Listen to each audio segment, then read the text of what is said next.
Ottniel Bartman starred today in a magnificent victory for SEC, and I think he deserves a show for us to talk about him because it's been quite a while that we've seen him perform well in tournaments and in competitions, topping standings and being in and around the top of logs, etc., when it comes to top bowling performances. But he's never really had the opportunity to play for the Proteas like we've wanted him to. So he's had opportunities to be a part of squads, faced a couple of injuries as well, which was a little bit of an issue for him, but hasn't yet been in a Proteas team as a starter. There's been opportunities where we might have thought that it would be his time and it would be his chance, but it's never materialized quite yet.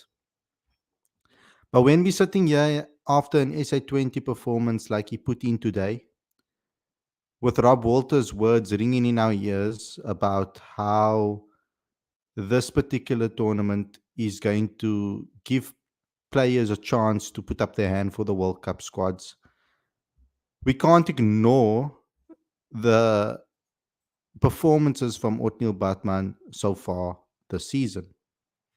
So I wanted to highlight his performance today and speak about his performance today. But I also want to talk about another performance that took place yesterday and kind of summarize what took place in the local derby, the return derby at Paarl Royals. So it's going to be quite a complete show today when we're talking about everything that we can with regards to this particular performances that took place. We have another day of South Africans that performed well, and it's worthwhile to speak about it on today's show. We know that on the SA20 Watch, which is this show, we will be highlighting the South African performances in the tournament that have done well and that have stood out. So let's get into the show. But before we get going, before we get started, there's a couple of things I'd like you guys to please do. First and foremost, subscribe to the channel, click that notification bell for all future videos, please. We are on the brink of 5,000 subscribers. We're getting closer and closer to that milestone. So please go ahead and help us get there. It's very important that you do so that we can spread more. Particularly, we need to send this to South African cricket fans because that's who we are aiming for. We are trying to build a community of fans that are crazy about South African cricket. So please send that to as many people as possible. I'd also like you guys to download the latest issue of Cricket Fanatics Magazine Monthly. Subscribe to get all back issues, 100% free, straight to your inbox every month. Link is on the screen as well as in the description. And we've also launched something exciting for business owners, entrepreneurs, and startups. It's called the Business Corner by Cricket Fanatics Magazine. This is an opportunity for you to market your business, your products, or your services effectively and affordably to a cricket audience. If you are looking to market to a cricket audience, we are the only viable option for you if you're looking for affordable and effective marketing. So please go ahead and send everybody that you know to this link that's on the screen as well as in the description so that we can start that conversation and get going with regards to getting your business up to scratch when it comes to your marketing in this digital world that we live in. So without further ado, let's get straight into today's video. Looking forward to discussing it.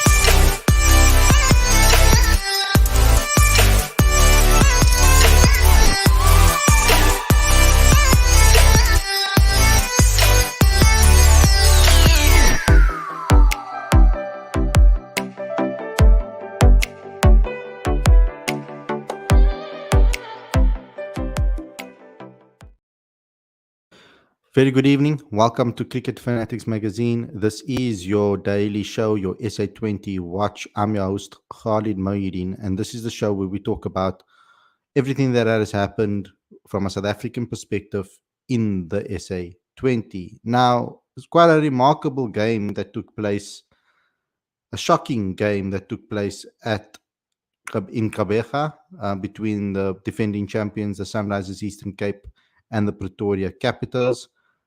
I guess some people might say that it was quite a shock um, for what was on show, with the talent that was on show um, at this particular ground, what took place. So, for you guys that have not watched the game and were maybe planning to watch the second innings, well, the second innings didn't last that long, to be honest. The I think it was a total of like not even an hour. I think just about an hour for the second innings to complete. First innings as well was only an hour, so the game only was about 2 hours. And what was remarkable about the match is that one of the most powerful, one of the most powerful batting lineups in the tournament, you could say, um, that I think have the highest average in the power play, or the highest amount of runs in the power play, were, were bowled out for 52. And it's the lowest total at Gqeberha, at St. George's Park. And it was quite a shock as well, given that the batting coach is Jacques Callis. They panned the camera to him in the dugout, and he looked miserable and upset, which is only understandable. But under his particular guidance at the moment, and I don't want to put too much emphasis on him as the batting coach and too much blame on him as the batting coach, because you don't really have much time to work with these guys. But so far, the Pretoria Capitals haven't necessarily impressed when it comes to their batting performances in general. They've had performances here and there from certain players that have kind of pulled them out of trouble, but they're now sitting bottom of the log, and even JSK has managed to overtake them, who have had a terrible start. Given the situation, Pretoria Capitals have the same amount of wins and losses as JSK. So it's not like we're sitting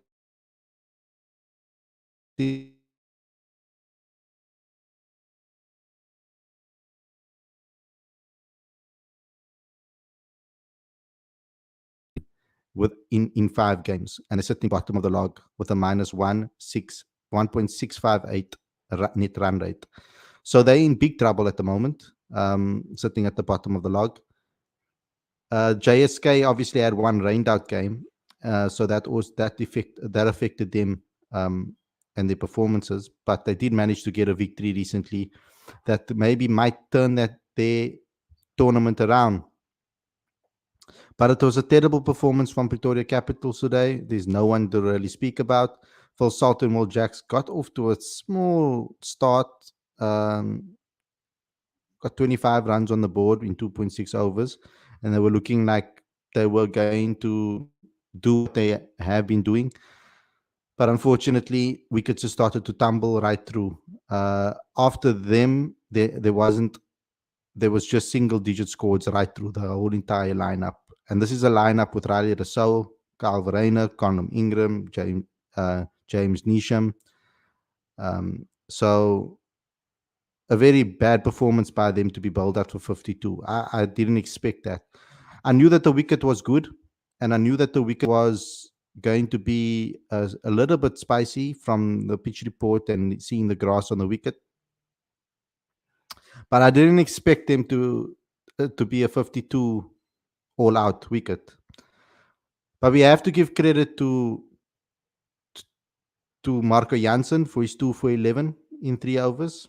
But more importantly, we have to give credit to Ottniel Bartman.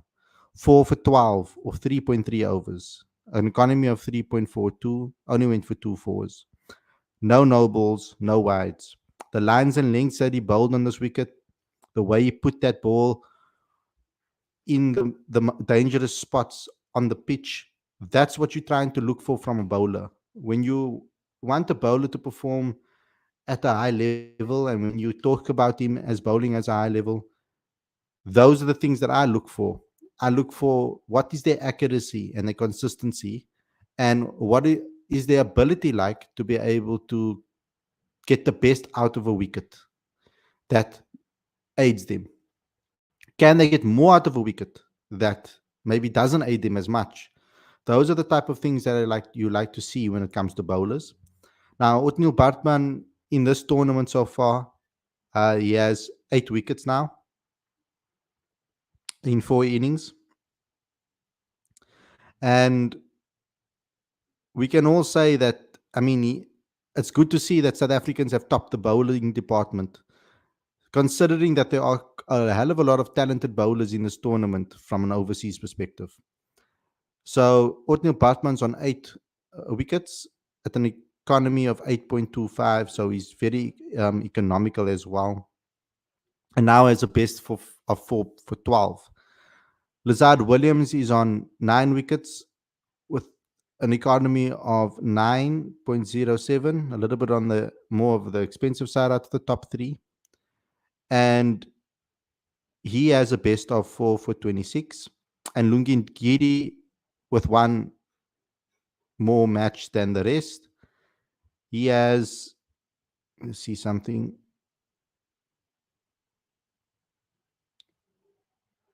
Wait, I don't think that this is updated, because the stats is still showing 4 matches. Okay, yeah. Bartman's only played 4. Okay, yeah. So with Lungin Giri on the top of the log, playing one more match than the rest, he has 10 wickets, 4 for 39, his best performance with an economy of 7.78. But I think it's time now that it was always time. We've been speaking about Ottniel Bartman on this channel for a while now. And whenever there was an opportunity for a new bowler to come into the system or new bowler to get selected for South Africa, his name has popped up on this channel quite a bit in the live chat. And rightly so as well, I think. We've had opportunities, though, to play him. There's been opportunities where players have been injured, like now at the moment, Andrik Nokia is injured. There's been time when KG was rested. There were times when Lungi was injured, and we were still playing, and we were giving players opportunities where I felt that Ottniel Bartman should have gotten an opportunity to play, and he hasn't yet. So I think if he has a good SA20 tournament and keeps up this form, I believe that he will get his debut soon. And I think in series leading up to the T20 World Cup, why not give him a go? Why not give him an opportunity to show what he can do? He is now really starting to hit his peak, I would say, and the rhythm that we have been waiting for. A younger Ottniel Bartman wasn't necessarily as consistent, as good as he is now. Of course, he's aging well, he's maturing well. His accuracy, you can see that experience is paying off for him. I like his control and ability to be able to find the weak spot, the danger spots on a wicket for batters, and utilizing it effectively when he has the chance. I think his accuracy and consistency is good. Like his ability to bowl a delivery that is a bit dangerous, and then he realize how to adjust the next delivery to then get a wicket is phenomenal. I think his wickets to wicket bowling is brilliant, and I think he has a good Yorker on him as well, and he's got the pace. So holistically, I think he's quite a good holistic bowler, and I think he does now deserve an opportunity to maybe play for the Proteas down the line. Lawrence says Ottniel will get opportunities in the future, I'm sure. His performance is just too good to ignore. Rob Walton needs to stick true to his words, rewarding good performances. Bjorn is another, and we're going to get into Bjorn next. Um, he says if Sultan Jacks doesn't get any runs at that PCT lineup is weak, yesterday so got the 82 already, but it's been up and down as we come to know with him. The an aging squad recruitment needs to be there. Oh, needs to be better. I mean, they even played a retired Tennis De Bruyne ahead of Calvarena. That's mental. It, it's the guys on the fringe that's performing this tournament. Rickerton, Stubbs, Bartman, Lazar, etc. We're still waiting on big performances from our Proteas. That's 100% true. Klaassen, the only established Protea batter that's turning out big scores. Quinton Riza, Miller, and Markram haven't really set the tournament alight. Maybe a bit harsh on Miller, maybe as he has a 50. A little bit harsh on Miller, but I mean, considering where Miller bats and in that Paul Royal side, when you have John Johnson and Jason Roy have starts like they had yesterday, it can be quite different for the team um, than what you would realize. But I think you're spot on over there. It is the fringe players that are putting up their hands. I don't know if the words of Rob Walter has inspired them to perform the way they have, knowing that there are spots up for grabs in the T20 World Cup. And I will even throw Rassie van der Dussen into the mix there too for T20 cricket. It's almost like that has sparked them to perform and put up their hands. With regards to the bowlers, though, however, Lungi Ngidi's performed. So that is one Protea that I would say has performed. But you 100% spot on. We're waiting for the Proteas to come to the party in this tournament, particularly Aiden Markram, particularly Quinton de Kock, Risa Hendricks.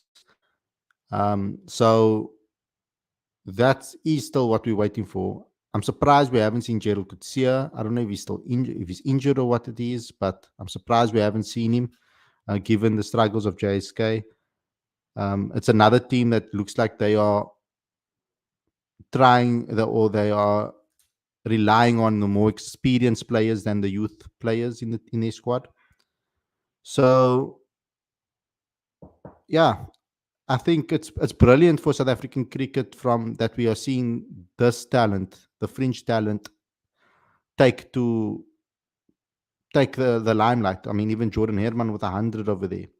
I think it's good to see that, and I think it's a positive for South African cricket that it's not only the stars that are putting up their hands and performing and taking all the spotlight. Now, besides Ottniel Bartman, I would like to just speak about the play of the match yesterday in Nepal, in Cape Town derby, or the local derby. Bjorn Fortuin was fantastic, and I think we need to speak about him a bit. He was extremely difficult to get away, and we're talking about a inform MI Cape Town team over here. He started first and foremost by taking 2 quick wickets of Fortuin for a duck and Deva Brevis for a duck. He was on a hat-trick, but didn't get the hat-trick in the end. But he was excellent with the ball in hand. Now, Paul Royal scored 162 for 3 on that surface. We've been saying that surface is going to be around about 160-ish in this tournament, 150, 160-ish in this tournament. And even though we've had one big total game there, I think we can only maybe expect that from the first game. I think the rest of the games are going to be a lot different on this ground. I think it's going to be very similar to what we're getting now, where spinners come into play, the slower deliveries come into play.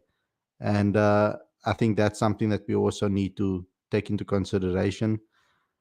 And the Proteas in this team are really standing out. And I was waiting to speak about them as well, because Lungi Ngidi I mentioned already. But we've got the likes of Shamsi, bowling beautifully. Yesterday he took 2 for 11 after 4, 2.75 economy rate.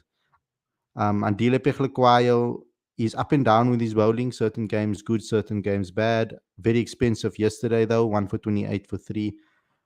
Blunginkedi again another 2 wickets, so 2 for 26 after 3.2 overs. But the star of the show is Bjorn Fortuin with his 3 for 15 with an economy of 3.75. The local boy doing his his job. I know he doesn't play there now locally, but he's from the region. Um, and he put on an amazing performance, and I think that it deserves some credit. You know, we often say we need some spinners, replacements for Maharaj, etc. We have yet to find like a replacement for Shamsi, a wrist spinner that can come in and perform instantly.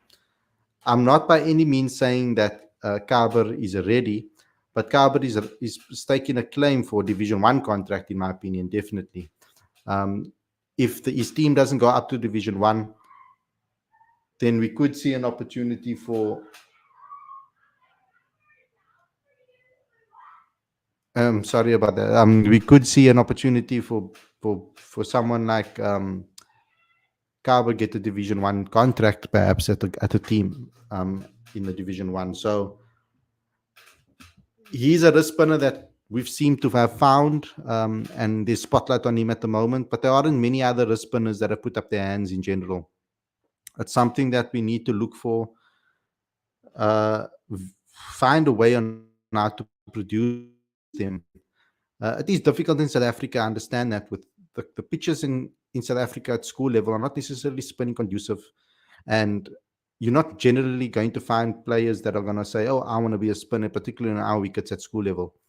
But when it comes to a left arm spinner that can open the bowling in the white ball arena, and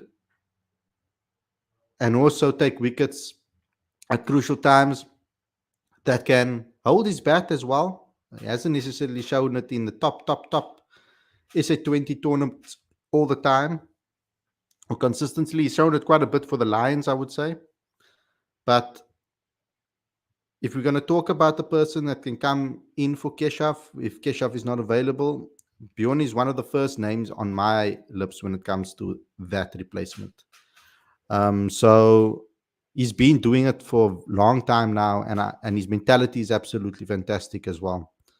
Lawrence says, from a bowling front, our Proteas are doing well, and Gidi, Shamsi, Maharaj, and Janssen all doing well. Yes, true.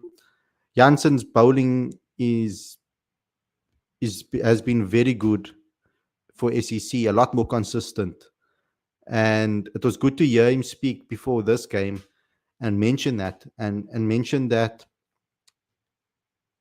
and not mention that, but it was good to be able to see that he has acknowledged the fact that what he needs to do. I like it when because when Marco speaks, he's very honest, and he reveals certain things about his thinking.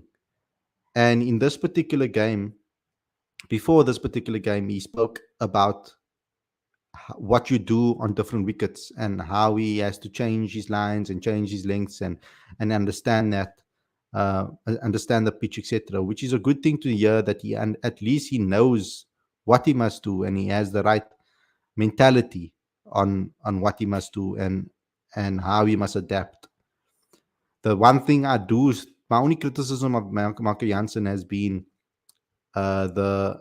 sometimes I feel he tries too hard, rather than just going with a rhythm. You know, he sometimes tries too hard to swing the ball and overcorrect if he gets it wrong. Whereas I feel that he just needs to find a rhythm and consistency, and he'll get that variation to get wickets. I think he'll get a lot more wickets if he just runs in and tries to build a consistent line and length in spots that the coach can talk to him about, his captain can talk to him about. That's the area that's going to trouble them because of the height and the bounce you get, because of the pace you have. And also, I would like to see him try a lot more Yorkers and work on his Yorkers to get that more effectively, because I think he does have a mean Yorker on him. Lawrence says, Kaber is also very mature at 31 years of age. He knows his game pretty well. So I don't think the international stage will phase him that much, to be honest. He might be perfect as a Shamsi replacement. We can maybe look at that. We can maybe look into that. Considering that there are some little wrist spinners in the country, there's no harm in trying something new and something different. But personally, I haven't watched this game enough at domestic level because I don't watch much Division Two cricket. I kind of mainly watch Division Two when there is another cricket that is being played at the same time. So I don't really watch much Division Two cricket because sometimes Division Two cricket is being played at the same time as Division One cricket and or the Proteas or whatever the case may be, other cricket. So I kind of need to give more attention to that perhaps to see if there's how many stars are there that are ready for the Division One step up. Perhaps Kaba is one of them. I looked at his stats though domestically, and there's nothing to run home about it necessarily. But by the way he's performing in this tournament, is because he performed okay yesterday as well. 6 economy rate, 1 for 24. Didn't get it for any sixes, only 1-4. But the rate that he's going at, or the way that he's going throughout this tournament, has been very impressive. So I think he is someone that we need to keep an eye on throughout this tournament and see how he does throughout it. Sometimes when a new player comes into a league like this, the surprise factor does get a couple of players, and I know a lot of these players would have not played against him either. It's almost like Ethan Bosch last year in the SA20. He came into the tournament. Not necessarily a lot of players have necessarily played against him in T20 cricket. I know that the global T20 was picked up, but it never took off. So Ethan Bosch had a great season last season, but struggling this season with both bat and ball for the Capitals. So that's why I like to look at a player over 2-3 seasons. Maybe even if I had the luxury to see them over 5, great. But I like to see them over two seasons or so to see whether they can keep up that consistency. I've been lucky enough to be able to see, for example, like someone like Eddie Moore. Like I've been able to watch him for now the last 4 or 5 years and see how he has progressed and maintained a certain level. So it's good to see that from players. I am not too sure about the notion of one good season and then picking players for high division cricket. I think that particularly Proteas cricket, for example, for me it's about consistency, whether they can do that. I think in T20 cricket, maybe you can, take a risk here and there if you have a core unit of players that are going to be your 11, which we currently have. So I think a little bit more experimentation, can happen in the T20 format, particularly in certain positions. Matt 92 says, why isn't Bayliss playing? Find it surprising. He did play in the last game, I think. Let me see something quickly. I think he did play in the last game. I remember him on the team sheet.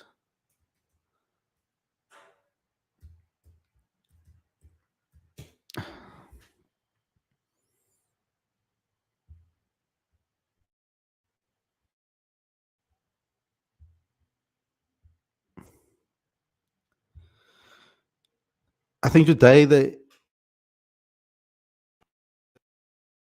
things around a bit, try something different. Bayers played against the Super Giants on 13 Jan.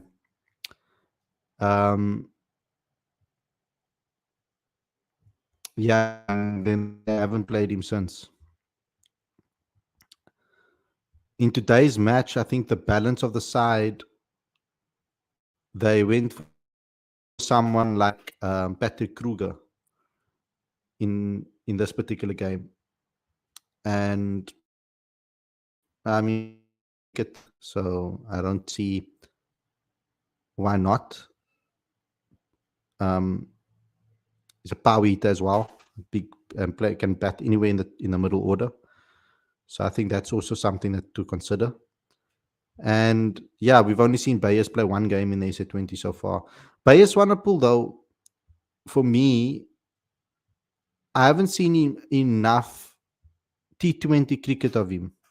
Um, remember that in for him it was quite unlucky when COVID came, because COVID took away, obviously. Remember, COVID took away like 2 years of some cricketers' lives, and it it came at a stage in his life where he was just about to kick on. So you almost had to like stop, start, and go again. So that is something that we need to take into consideration as well when it comes to Bayer Swanepoel.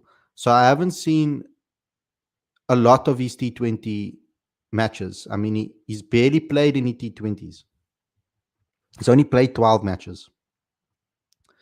And so in a T20 format, I'm not that surprised that they don't pick him in this particular side. Candy says Bayes would add so much balance to our New Zealand squad. Should request to release him. That's not going to happen, Kani. Releasing his players isn't going to happen. Unfortunately, these players are contracted and they have to stick to the contract. So that's the communication that we've gotten from the tournament. I think it would have been a very good move for Graham Smith and SA20 to allow a deal like that, or allow permission like that for certain players to be released so that they can go play for the Proteas, particularly the players that are not going to see much game time. But then again, you don't know what can happen with injuries, etc. So that's also a risk. When a player gets injured, you're gonna might need to bring one of these players into the team. So we have to also think about that as well. But yeah, on today's show, I think the main talking point, of course, Ottniel Bartman and the fact that Petrova Capitals got bowled out for the lowest total at the ground in Gqeberha. And I think the lowest total in SA20 as well. So I wonder what the lowest total is in T20 cricket of all time.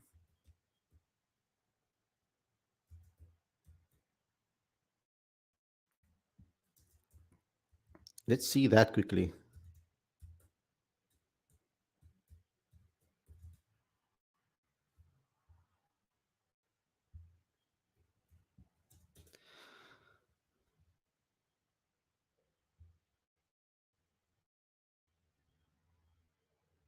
I wonder if they have it. Let me just check for you guys quickly.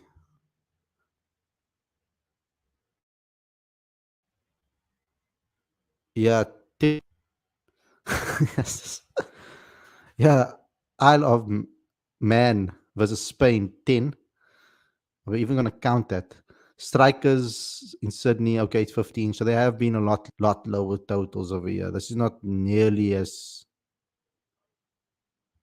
Yeah, it's not even near the lowest in South Africa, even. Is it the lowest in South Africa? No. Let me check.